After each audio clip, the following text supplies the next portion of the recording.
Yes, thank you, James. Appreciate it. I am here with Graeme Jenkins. He is the music director and conductor for the Magic Flute here at Dallas Opera, and we're in your conductor suite. This is where you get in the right frame of mind, right? This is where I get into my zone before a performance. Yeah, and what does it take for you to get into your zone? What does it take for all the performers?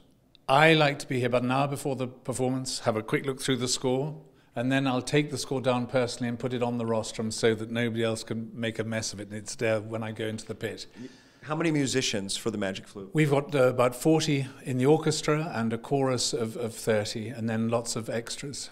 Anything in particular you want people to listen for? Any particular instruments for this production? There are two special instruments. The opera is called the Magic Flute, and whenever the flute is playing, something special happens on stage or in the production, but also there are a set of bells, of keyboard bells.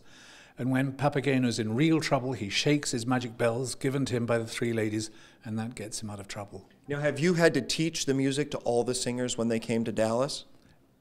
Opera's different from theatre. When a theatre group come together, they start on the script totally from basics, but when opera singers come, they've often sung the roles many times before. And what you use is their expertise in what they've learned elsewhere, and you put it all together and you mold them together.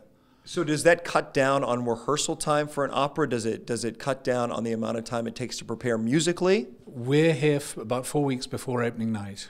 We have a couple of days of music preparation and then slowly putting it together in the studio over at Fair Park, and then we come here to the Windspear Opera House and then we put it together on stage, because what is hard about this production is all the incredibly difficult technical elements. Which the public will see as we go along. And as I walk around here, I see monitors everywhere, and it's focused right on your conductor's podium. Why is that?